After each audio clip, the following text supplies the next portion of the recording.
following program is a presentation of the Options Insider Radio Network.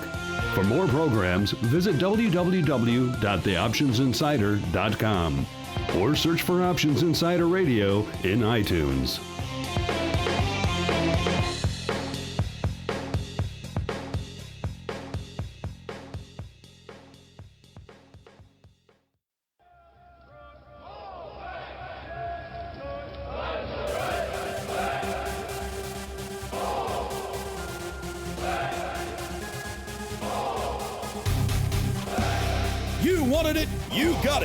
A radio program that helps teach you options trading inside and out, basic to complex.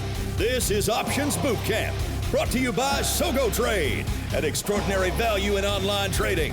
Why pay more for the same trade when Sogo Trade can deliver for less? Options commissions are just $5 per ticket and 50 cents per contract, and just $3 for stock and ETF trades. Open a new account today and receive 100 free trades. Visit www.sogotrade.com to learn more about all our free trading tools, educational resources, and other resources available to you to enhance your trading experience. Remember, options involve risk and are not suitable for all investors. For more information, please read the characteristics and risks of standardized options available at www.sogotrade.com. Now, let's get you into peak options trading shape. Here are your Options Bootcamp drill instructors, Mark Longo, Dan Passarelli, and John Critchley.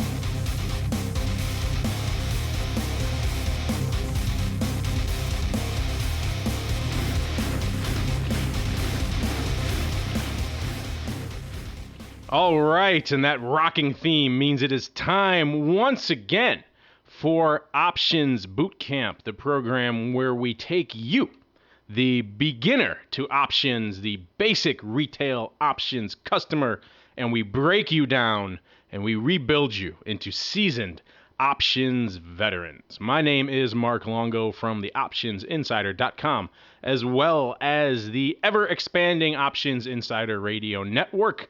In fact, if you like this network, if you like the programs we put out for you, if you like to listen to one, let's say Dan Passarelli on a regular basis, then do I have the show for you.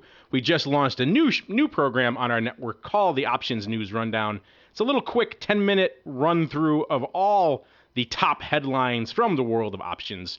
It is hosted by someone you may know from this program, none other than Dan Passarelli himself. So if you want to check that out, I encourage you to do so. You can surf on over to theoptionsinsider.com or just search for Options News Rundown in your audio provider of choice. It could be iTunes, could be Stitcher, could be TuneIn, could be whatever it is you use for listening to finer audio programs.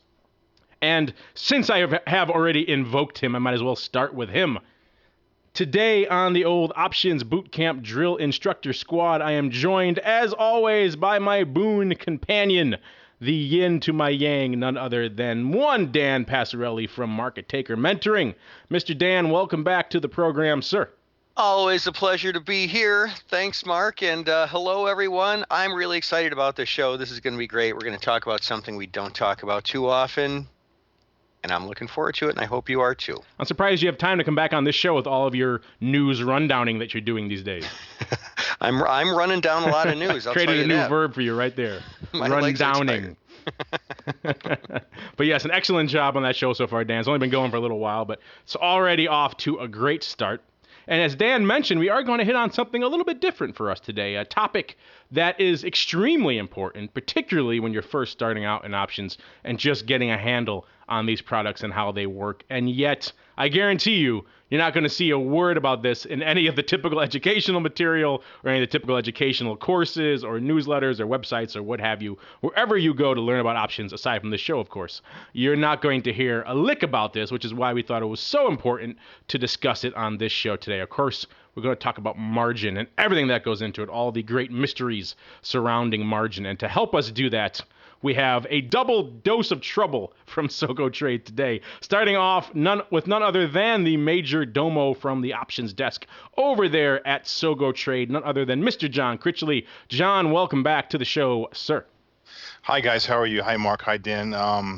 We are initiating a brand new drill instructor today into the Option Bootcamp family, Mr. Ray Williamson, and I'm excited about that. Ray's my go-to guy on margin. and any brokerage-related matters. And he's a really great guy, real experienced, and he's here to help all the boot campers.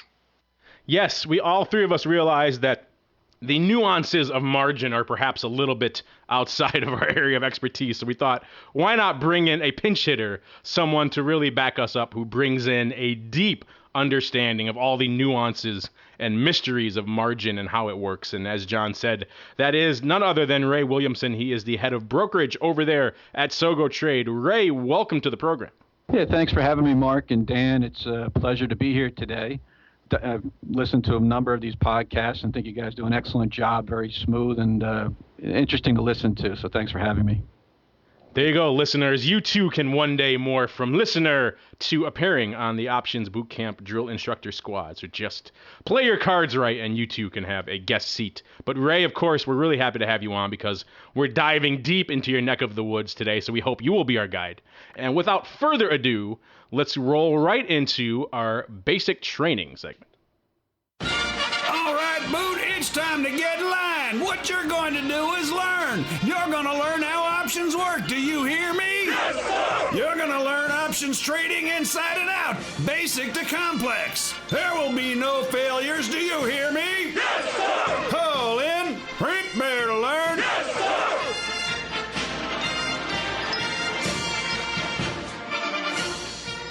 All right, and that jaunty bit of Americana in that tune means it is time once again for the basic training segment. This is, of course, the portion of the program where we run through some basic options, concept or strategy or premise, and really break it down for you, the listener, so you can really sink your teeth into it and have a strong understanding of what it is and how it works and how it impacts your own options trading. And as I said earlier in the show, we're really going to dive deep, really going to sink our teeth into margin today because it is very much a mysterious topic, I think, to a lot of our listeners. In fact, I'm sure a lot of you out there right now are kind of scratching your head saying, margin, what does he even mean by that? What is that term? Or you may be tangentially familiar with it in some other circumstances, but not really familiar with how it applies here in the financial realm, let alone to options. So I think we'll start with that 10,000 foot perspective, the really basic overview of what margin is and what that means to you, the brokerage customer. So Ray, I'm sure you deal with this on a regular basis. No one better to toss it to you than you on this. Why don't you give our listeners a basic overview of what margin is and what it means for your trading account? Sure, Mark. So just real quick, just to take a step back and a little bit about my background. I started out in the discount brokerage world with a firm, you might have heard of it, Waterhouse Securities. Early 1990s, online trading hadn't even existed yet, and worked on a trading desk where all orders had to be phoned in, if you could imagine that one. And orders just weren't entered online yet. So we had a lot of brokers on the phones, and they just kept on ringing all day long in a constant queue. And eventually found myself on an active trading desk with a secret phone number. You had to be very active with a high net worth to know the number, so you didn't have to wait 20 minutes to get through on the phone call. And the customers that got through on that call were looking to create spread positions, sell naked calls and puts and whatnot. And they were our bread and butter, highly valuable to the firm. So getting towards the margin area, margin simply is using collateral in your account to borrow against, and that's really all it is a sense of borrowing funds against collateral that's in your account that can be used as collateral. So now the typical representation of margin, and I think the way most of our listeners will be approaching this conversation today, is from the equity side. A lot of them are probably familiar with the typical use case for margin from the equity world, where you want to buy a stock, but you don't have enough capital in your account, so you can use the off-cited 50% margin requirement that they have for buying stocks. On margin, essentially, you could put up 50% of the value of the position and borrow the other 50% from your brokerage firm. And that is the way most people, whether they realize it or not, that is the way most people tend to interact with margin. That's the way they tend to use margin, is to really just add a degree of leverage to their underlying equity portfolio. And now when we're talking about option for margins, that might get a little bit confusing for people because they might say, well, leverage, why do I need leverage? I already have leverage. That's why I'm buying an option. I'm buying a call because I want a levered position on an underlying. I don't want to just come in and establish an underlying position. I could just go buy the stock if I want to do that. I want to get leverage, and indeed a greater degree of leverage, by using the option. So if I already have leverage built in to an options contract, why do I need margin then? That's probably the question that we hear most from newcomers to this space when they first encounter margin. They sign up at a brokerage firm, they fill out all the various forms, and they see that one of them is a margin form, and that is required for an options account. So maybe, Ray, if you would walk our listeners a little bit through that process. Why do they need margin if they want to trade options when options already have that degree of leverage built into them to begin with? Yeah, sure, Mark. So you're a little bit more flexible with the strategies that you can do with option trading if you have a margin agreement on file. You're right. With the straight cash account, you could buy puts and calls as long as you have enough funds in the account to cover the entire cost of the transaction. But as you get towards selling uncovered options, there's more that's required than just the proceeds that are going to be coming in on the sale of the trade. You're going to have a substantial equity to back up the possibility of what's called option assignments, where you're either forced to buy the underlying stock or sell the underlying stock. And that transaction, when it occurs, could be quite costly. So there has to be a margin agreement on file and an excess equity, if you will, to support that resulting transaction. And I think with your listeners, when it comes to having a margin account and as it pertains to options, that's really where it comes into play. Now, Ray, it's interesting you mentioned that because, of course, the somewhat, I suppose you can call them, unintended consequences of starting up an options account is you do eventually have these different positions that require collateral, they require deposits in addition to what you think you may need. But I'm assuming you, as most brokerages do in this space, indeed probably all of them do in this space, when someone comes to Sogo and they want to set up an options account for the first time, and even if they just plan at the end of the day to buy options that they have the money in their account for and not to do any selling, you will still require them to open up a margin account. Is that correct?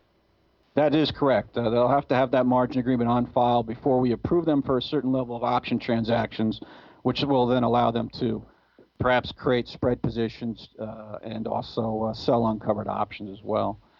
So the basics typically are you need that $2,000 minimum equity in the account to support a margin account and to have it treated as such and get that extra leverage.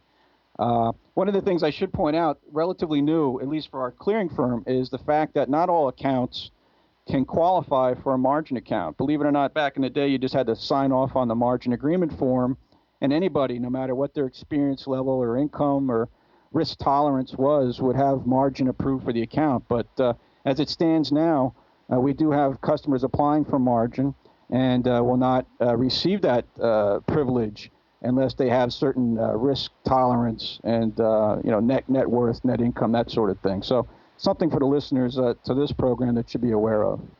And that's surprising because in the past that was always very much just a perfunctory form that was kind of thrown in there into the application process. Here, add the margin form, and it was relatively routine, the actual approval for that. But you're saying they become much stricter on that in the past couple of years, and you could actually not qualify for margin, which is surprising. So that's correct. In fact, whenever some of our customers sign off on that margin or choose margin, they have to be serious about that decision and be truthful and complete in their answers as they fill out the application.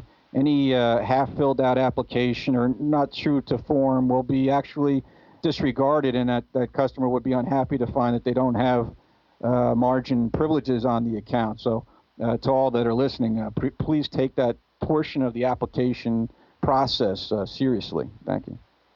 The one thing I wanted to add was that we just, as Ray mentioned, we take the option and margin very seriously. And I know a lot of firms, if you go and apply, they'll approve you for margin without doing much due diligence or much background check. And sometimes we get customers, we get some brushback, why wasn't I approved? But again, if you fill out the form correctly and we feel you're qualified, we'll give you margin. Now, we're doing this to protect the customers because if they don't understand margin, the ramifications of margin, they can get themselves into trouble. So even though we do this for, to protect our customers. And one more thing I wanted to mention was that every account, if you qualify when you first open an account, you will get up to level 3 option approval. And in order to get a higher level, level 4 or higher, which is naked call writing, puts in calls, you need to have $5,000 in your account.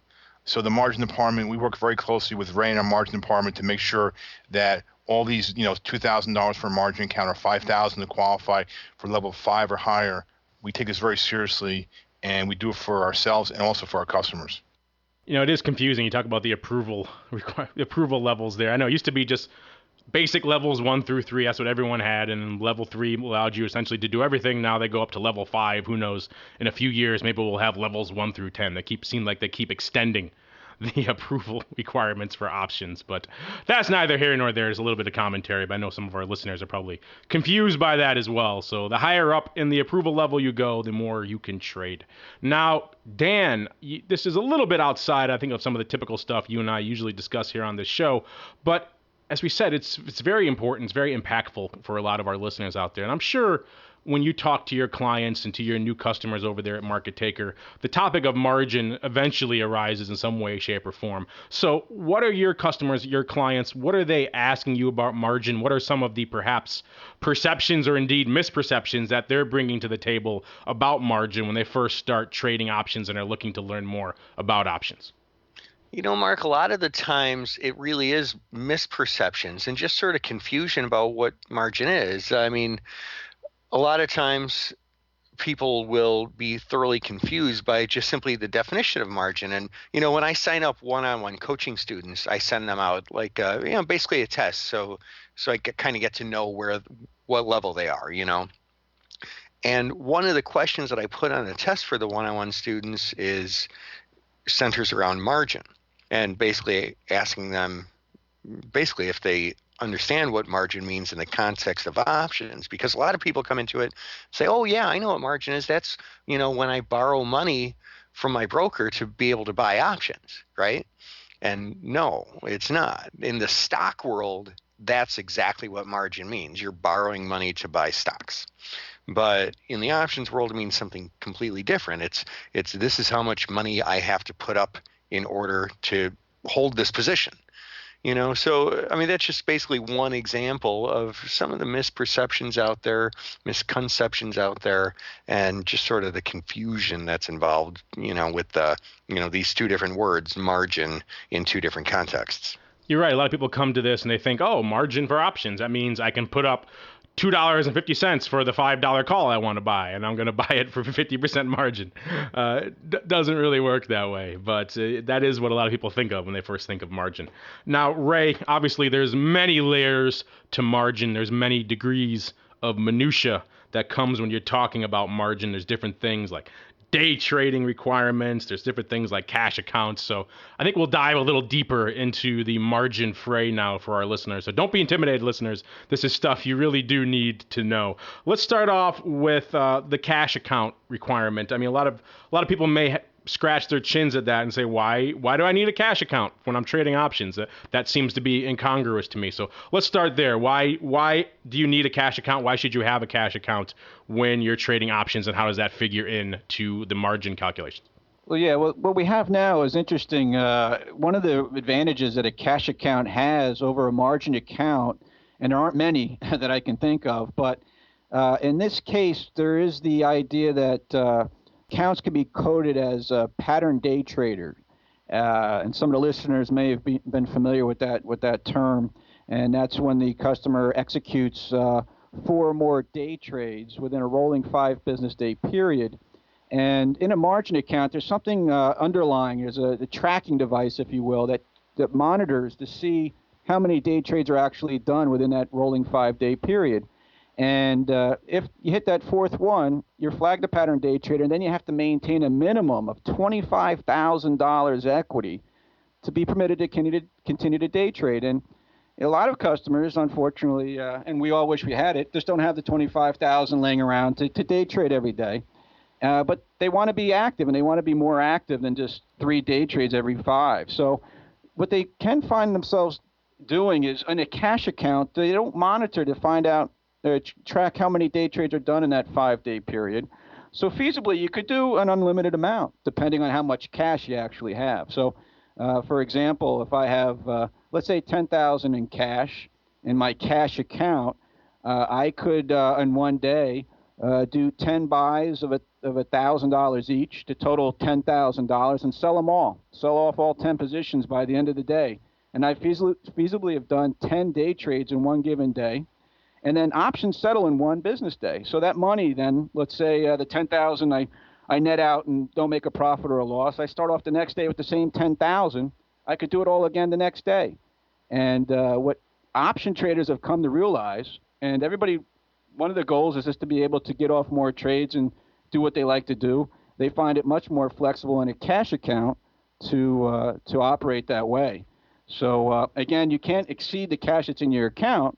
But again, you can trade a little bit more when it comes to options if you have a cash account versus that margin account where they're going to put that $25,000 equity stipulation on. Now, I'd imagine we have more than a few listeners out there who may bump into that limitation at one time or another. So how would they go about that? Let's use Sogo as an example, obviously, because you two guys are here. Is there some sort of affirmative step they have to take? Do they have to file an additional form to say, I want these trades routed in my cash account? Is that automatically determined for them over at Sogo? How do they go about making sure that their trades are, as they always say, the devil's in the details, and how do they go about making sure that their trades are indeed routed through their cash account and not through a margin account so they can avoid bumping into that stipulation?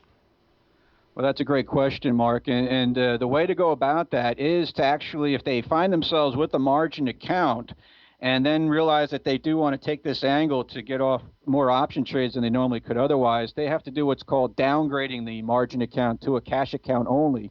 And they simply have to hand sign off on what they call a letter of instruction, LOI, if you will, hand sign it and claim that they want the margin agreement removed from their account. And that can be scanned and emailed to us or faxed into us. And then we'll let the clearing firm know that this should be a cash account only. And then they can proceed then with the cash account to do exactly what I just explained that they could do. And if it's a new customer and they already know this little angle to getting more trades off in a cash account, they simply just apply for a cash account only.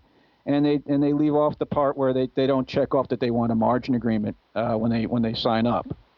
Now, of course, there are drawbacks to everything you do. This may sound like a great panacea for all the day trading ills, but of course, if you have just a cash account, you're somewhat limited in some of the strategies you can execute. You can't go off and do some of these more esoteric and exotic spreads we've discussed on the show before, and ratios and things like that are going to require a margin component. I'd imagine in these cash accounts, you're very limited to just opening buys and perhaps some straightforward verticals and things like that for the most part, right, Ray? Well, I can answer that question. That's one thing I wanted to add. And Mark, you kind of stole my thunder. Exactly. Now, this sounds great to have a cash account and, in essence, be able to day trade options. But again, remember that you can only get level 2 with a cash account. And if you want to do any spreads, and if you want to do any naked put selling or call selling or butterflies or condors or anything, again, above level 2, you can't do it in a cash account. So, Mark, you're exactly right. That's the drawback. But you know what? We do have a lot of customers that, as I mentioned in other podcasts, that are straight premium buyers, level 2. So that works for them. But if you are somebody that wants to do some spreads and naked selling, this strategy or this idea that we're giving you, of course, wouldn't work. Yeah, it's a pretty bitter catch-22 there. It's kind of ironic too, because the people who would perhaps need that cash account, who would be bumping into that level on a more regular basis, are probably the more sophisticated, more active side of the spectrum. But at the same time, while they're trading more frequently, by bumping into this limitation, they're almost being limited to very, very, very, very straightforward options executions. This is the perfect example of some of the regulatory unintended consequences that happen when they hand down somewhat ridiculous stipulations like this. If you trade more than 5 times in X number of days, you're somehow a day trader, And then, therefore, you have all these other stipulations which end up either driving people to cash accounts and then forcing them to take on more straightforward and not trades and not use spreads and the things we counsel on this show, or they open a margin account and then they have to bump into those restrictions. It's kind of a ridiculous limitation, and these are certainly the audience we're talking to was not the intended target for pattern day trading regulations, yet this is where it's trickling down to, and these are exactly the unintended consequences of things like that. Now, we hit on the cash account versus margin and what you can kind of do with each one. So I guess we pretty much hit on that already. But the flip side of that, I mean, margin is, of course, both a good thing and it can be a bad thing in the wrong circumstances. Obviously, you're implementing leverage. That could come back to bite you in a number of different scenarios if you're not careful. We've talked about a number of different spread strategies on this program in the past. There are many scenarios where implementing margin on those could be a less than profitable venture for you going forward. We've talked about ratios, other things like that. A lot of people will come in, learn about ratio spreads, and then do 1/10 or 1/15 or crazy things like that. And that, of course, can easily come back to bite you down the road. So there are a lot of risks inherent in employing and implementing margin. Now, Ray, since you deal with this on a daily basis, what would you say are the most common risks, the most common mistakes, the most common problems people bump into when they start implementing margin in their accounts? Well, of course, with the margin account, you can find yourself a little overextended in what's called a margin call. You know, if the positions move against you and you're fully leveraged. And what customers will hope happens that the position will move back in their favor and they don't have to take any further action. But one of the realities is that either the customer or the firm will have to take action and close an open position, to remove some of that exposure and bring the account more back in check with the equity that it still has on the books. And as we mentioned, with equity in the account, there's only a certain amount of positions that you can put on. So as the equity pulls back, then the amount of positions you can put on has to pull back as well. And that can be uncomfortable, especially if they find a customer that the firm had to step in and close the position. But as always, you live to fight another day, and there's a reason for these, and it's to protect not only the customer, but also it protects the firm as well. And from what we call too a negative equity position, which is the worst of all, is where the position moves against you such that to close out the position still leaves you owing the firm a balance. And with nothing else left in the account to close out, and the only way to clear up that balance is to send in more funds, which is a tough deposit to make. Yeah, that's not a fun day when your account is empty and you owe more on top, and cutting that check, never a fun process. So listeners, don't let that happen to you. Listen to us, listen to this show, and hopefully you can avoid those types of scenarios. Now, Ray, another thing I wanted to ask you about, because we've hit on it several times on the show in the past, but I would be remiss if I didn't get your perspective on it as well, because indeed this is your bailiwick. We've hit on the benefits of portfolio margin versus the regular typical Reg T type margin that is typically implemented in the options realm. If you could you go ahead and give our listeners another quick rundown of portfolio margin versus the more traditional types of margin that are implemented in the options realm right now, and then some of the benefits and drawbacks of each? Well, sure, Mark. With the portfolio margining, it really is the fairest way of calculating how much you can extend yourself given the equity in the account. It takes into account so many different factors, a lot of it technical in nature, but the portfolio margining would be preferred overall. But in the world of portfolio margining, you're looking at minimum equity in the account. It might be somewhere in the order of like 100,000, something along that line. That not every customer, at least on the retail sector, that does this on the side is able to qualify for. But if you have that kind of equity, by all means, something to consider. And then here at Sogo Trade, we have a relationship with a different clearing operation that offers that, and it's something we could help the customer with. But it is the way of the future, and like everything else, hopefully one day they'll lower those type of requirements that don't let everybody partake in the benefits of such a strategy as portfolio margining. Yes, that definitely frustrates a lot of our listeners and a lot of our readers at the Options Insiders. They hear about some of the benefits of portfolio margin, and it seems like a no-brainer to them, and indeed it is, that most positions should be treated this way. And yet, unfortunately, if you don't meet that 100,000 or greater threshold, you don't even qualify for that type of position margin. Why don't you really quick then give our listeners, portfolio margin obviously deals mostly with offsetting positions and taking them into account in perhaps a more realistic way for how they actually impact the position. Typical examples given are perhaps, let's say, calls written against an underlying, or perhaps buying a put against an underlying, things like that. Those are treated as indeed offsetting and hedged positions in a portfolio margin, whereas how are they typically treated in the typical Reg T type environment? What should a listener be prepared for if he doesn't have the $100,000 threshold and is using a standard margin account with SogoTrade? The one thing that we've hit on in other podcasts about the portfolio margining, and Ray mentioned it, that is definitely the fairest way to margin account. It's Reg T requirements for most customers are based off, are strategy based. Right now we're working on an optimizer, and when I helped create the optimizer, what that does is it breaks your position down into strategies. You know what I'm saying? So in other words, it doesn't look at your overall portfolio. The regular margin breaks it down into strategies. Bull call strategy, you may have a butterfly on, a condor on.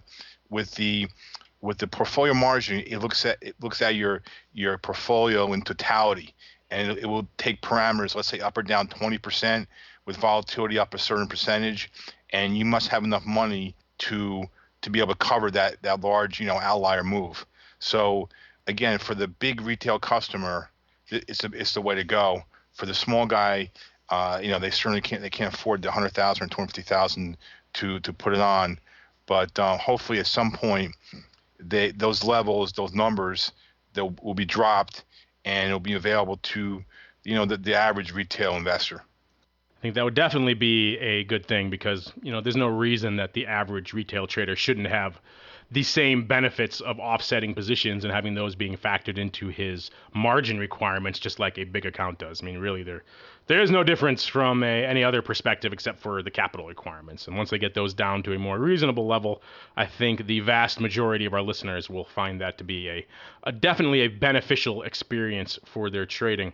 Well, I think we've hit on a lot of the key takeaways about margin and how it impacts your options trading. Remember, just a quick overview, when we're talking about margin from an options perspective, we're not talking about just borrowing money like you would be on the equity side in order to finance a stock position. It's a much more nuanced, much more detailed concept in the option world, which is why when you sign up for an options account with most brokerage firms, they add in that margin form as pretty much standard procedure, because to implement most of the strategies we're talking about here on this show, the ones we really, really hope you use and utilize in your options trading, we're talking about spreads and other types of strategies, perhaps selling a short put to get into a long equity position versus just working a limit order, things we've hit upon on this show many times in the past and want to make sure we really drill into your brains, you the listener.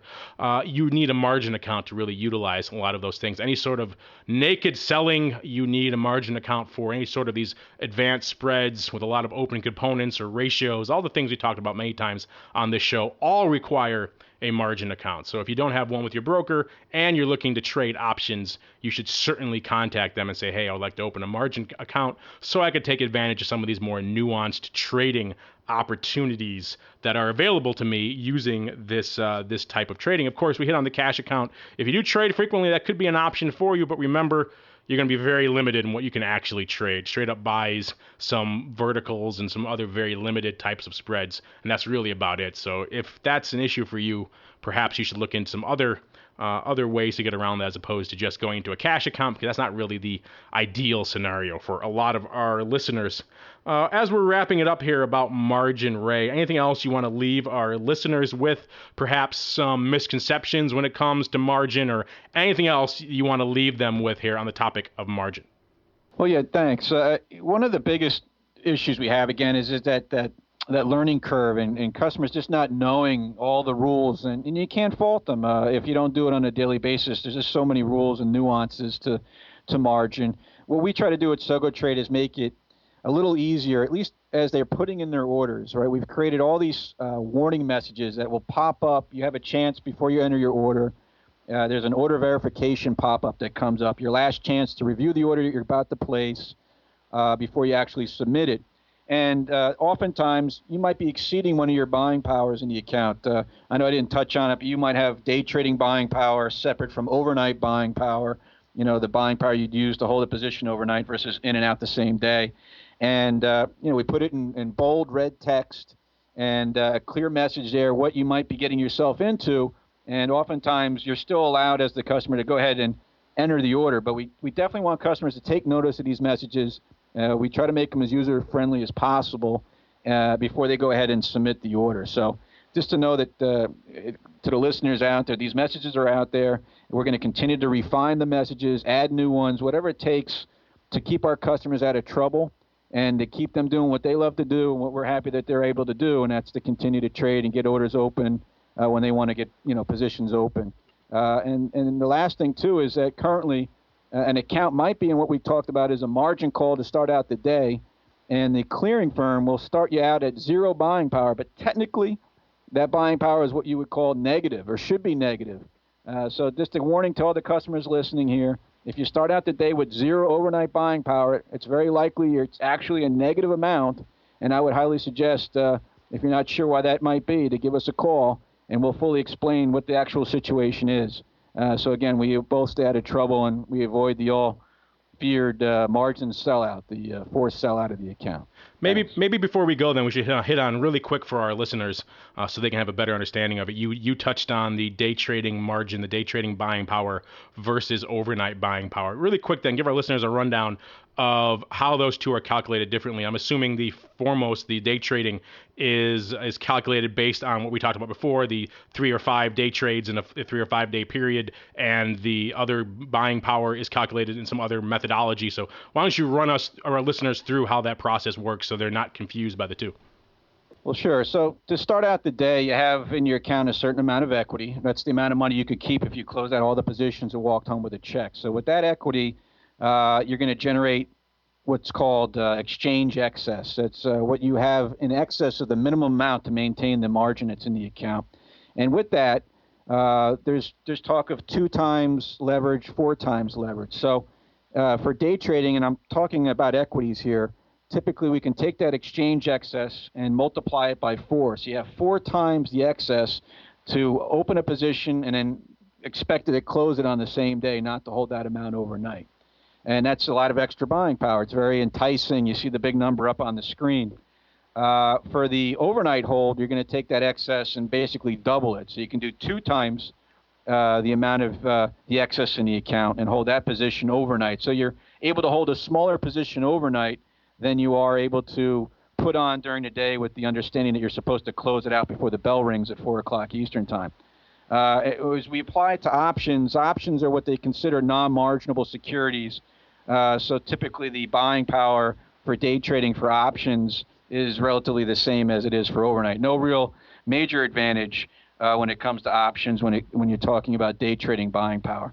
But it is something that is going to be tracked for options the same way as it is for stock, and you have to be careful once again. If I day trade an option in and out the same day, it's going to be counted as that one day trade. It can add up to the 4 or more, and then before you know it, our option traders are becoming pattern day traders. And then again, they have to have that $25,000 in their account.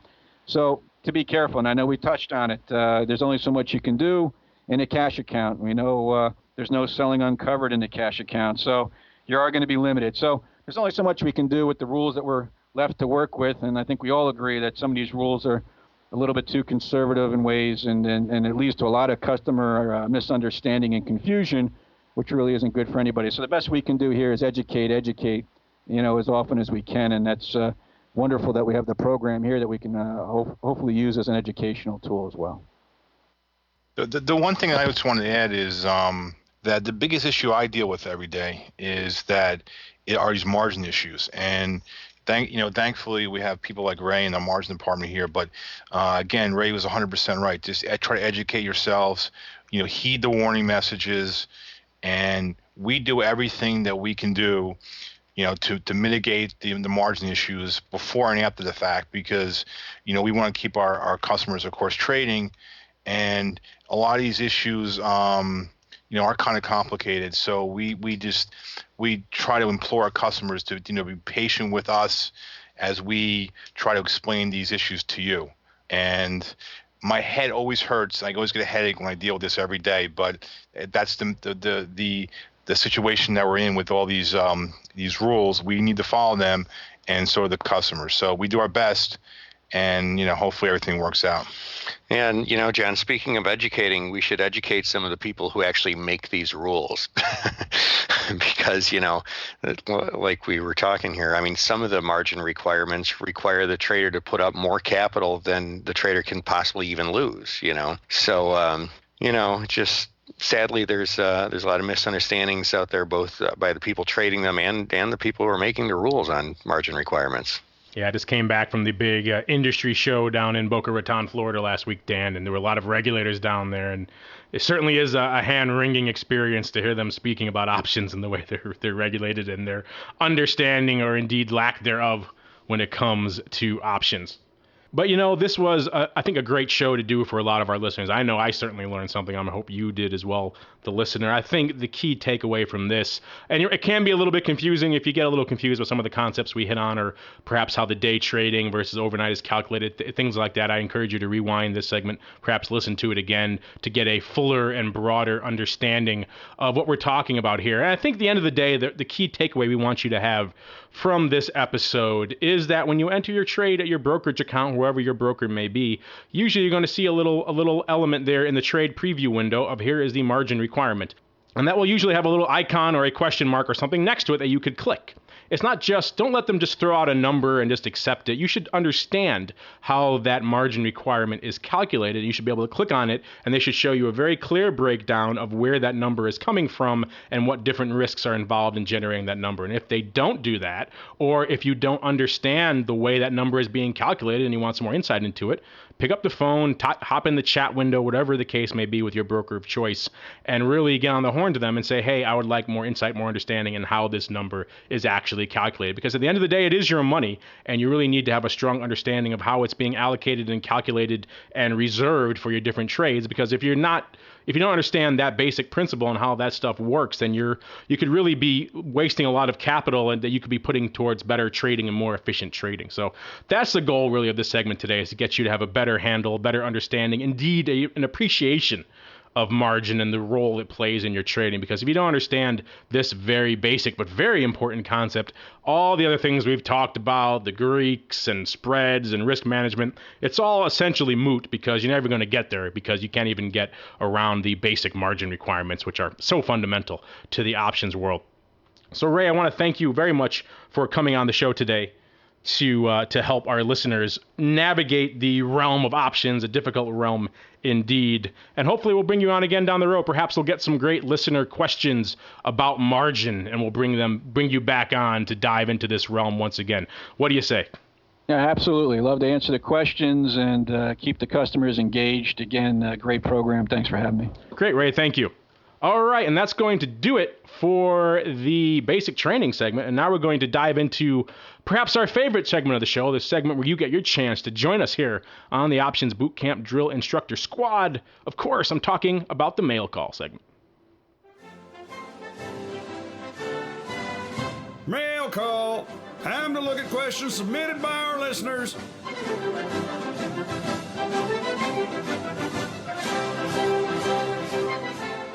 I always get a very Yankee Doodle Dandy vibe whenever we go into the mail call segment. I wonder why, but we have some great questions today, starting off with actually a very straightforward but yet interesting question, and I'm sure one that has occurred to a lot of our listeners in the past. This one comes from Jason Cruz, who goes by heyojayo on Twitter, and he writes, Would Bootcamp be able to detail the pros and cons of buying two 50 delta calls versus 100 delta call, or point me to an episode if there is one already? Well, we don't have an episode specifically about that, Jason, which is why we have our mail call segment. And this actually is a great question, because I know a lot of our listeners out there are probably wondering the same thing. And Dan, I could hear you just champing at the bit over there on your microphone, wanting to dive in on this one. I'm sure you've encountered this many times with your clients and mentees over at Market Taker. So what do you have to say here for our friend Jason about buying the two at-the-money calls versus one deep-in-the-money 100 delta call?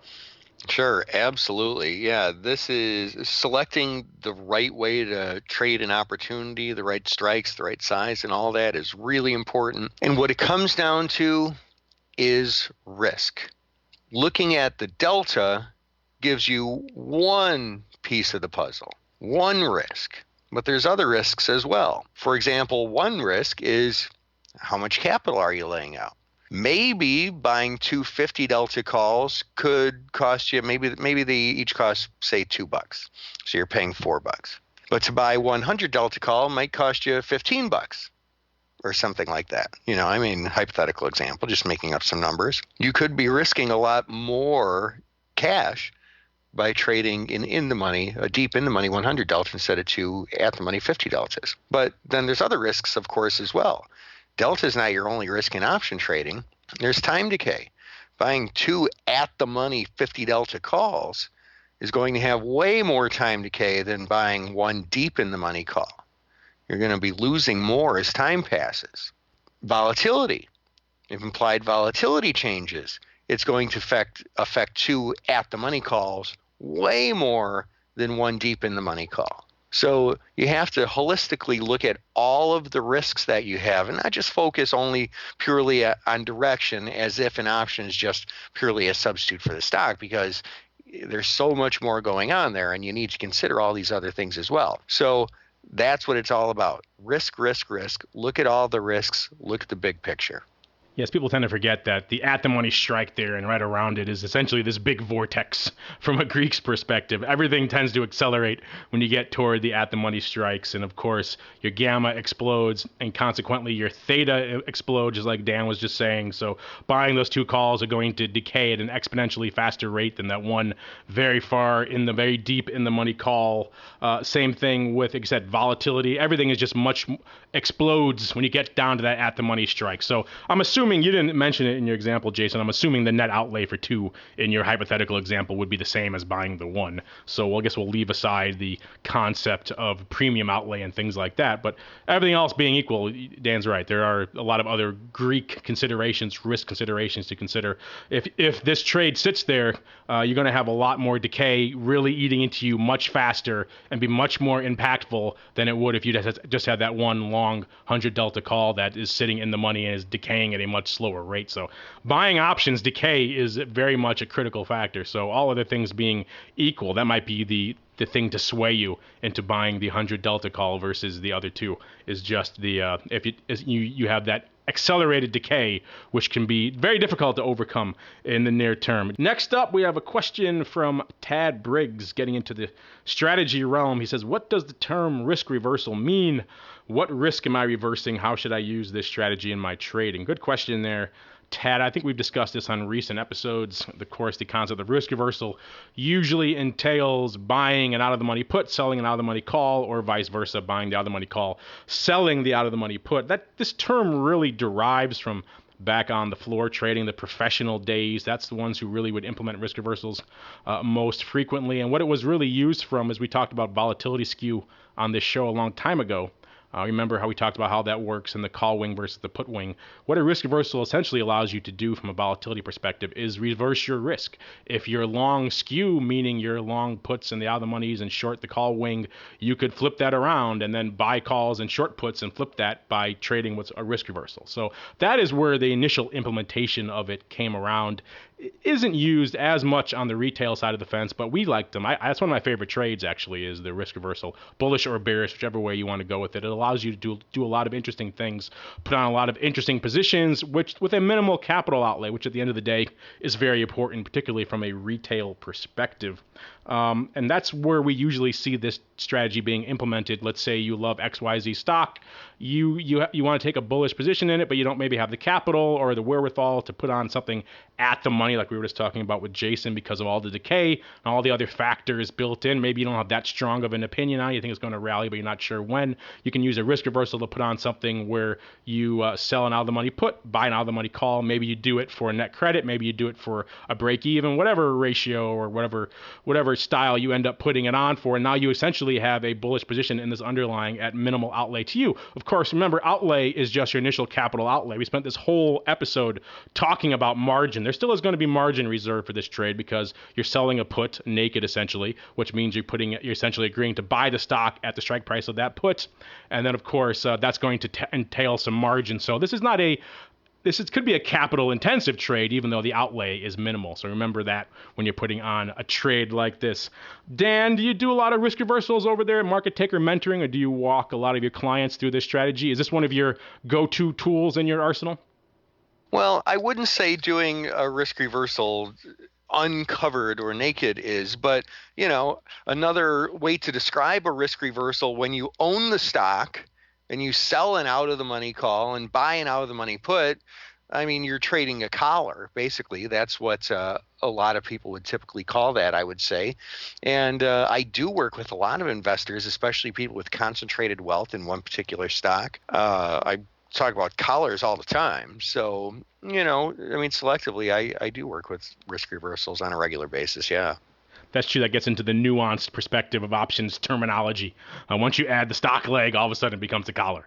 And it is pretty funny when people get into that, and they get confused by that all the time, the different vagaries and nuances of options terminology. But yeah, essentially a collar with the stock component, that's still a risk reversal just with stock.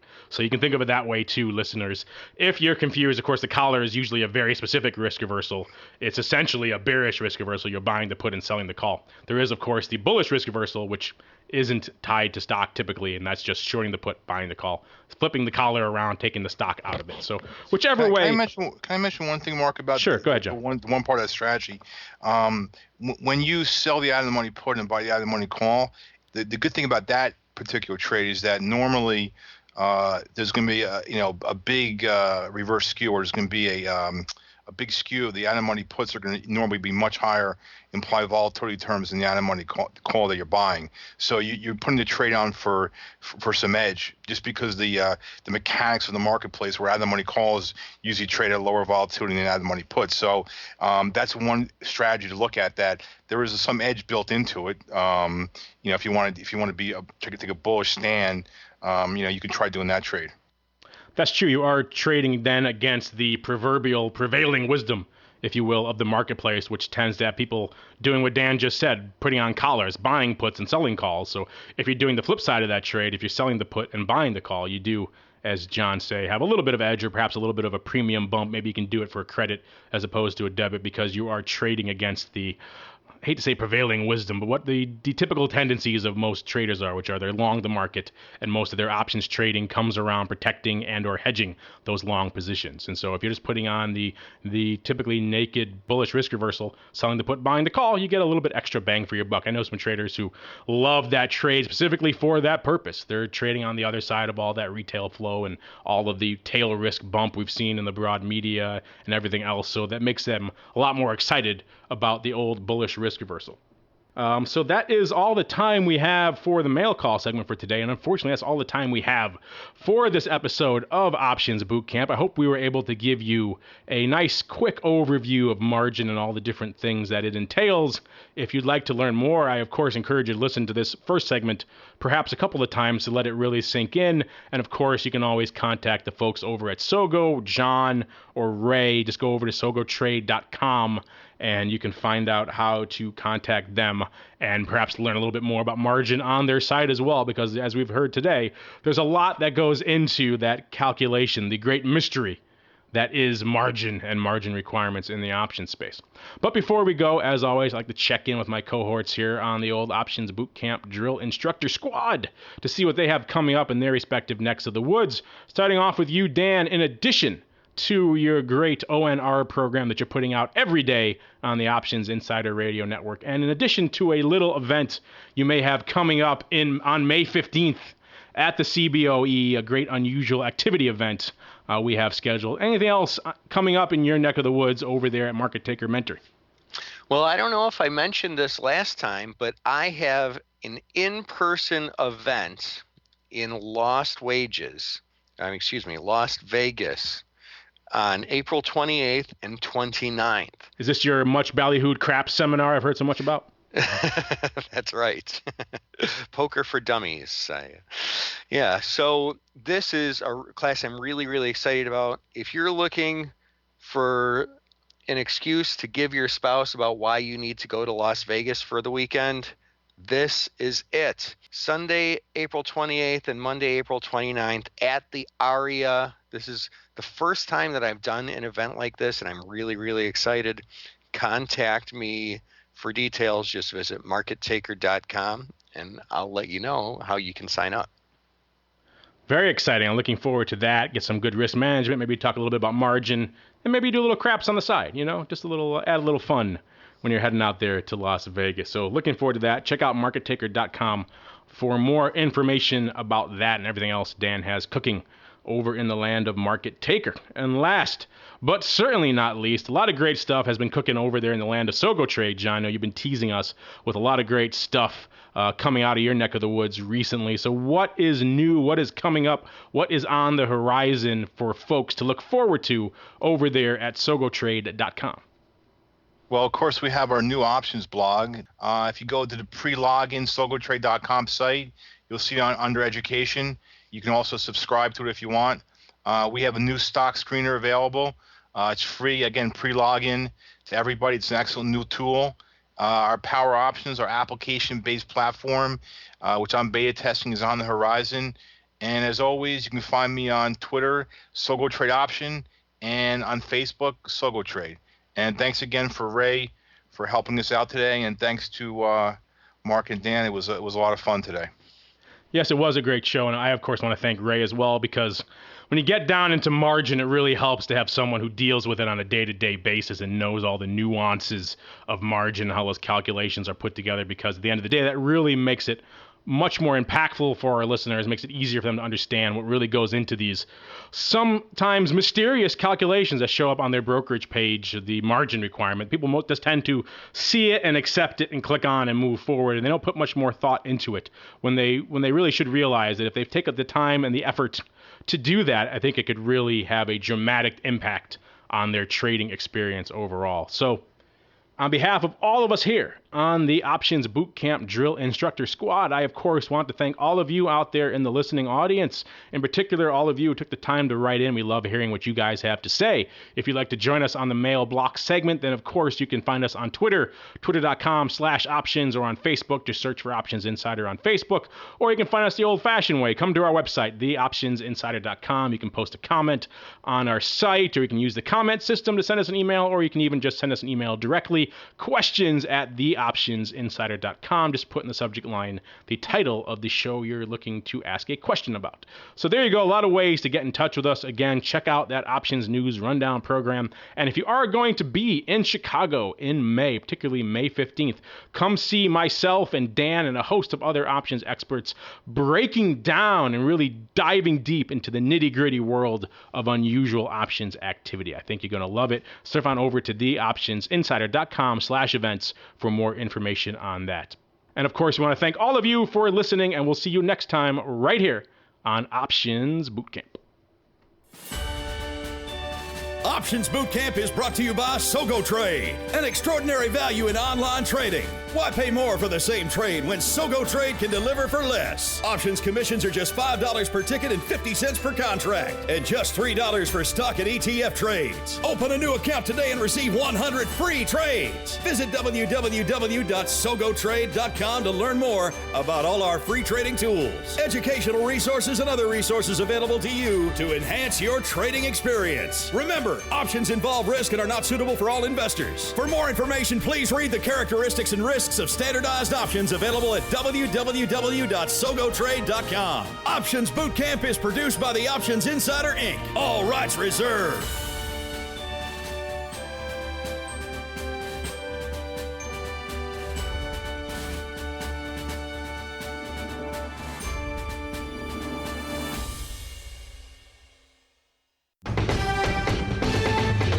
The preceding program was a presentation of the Options Insider Radio Network.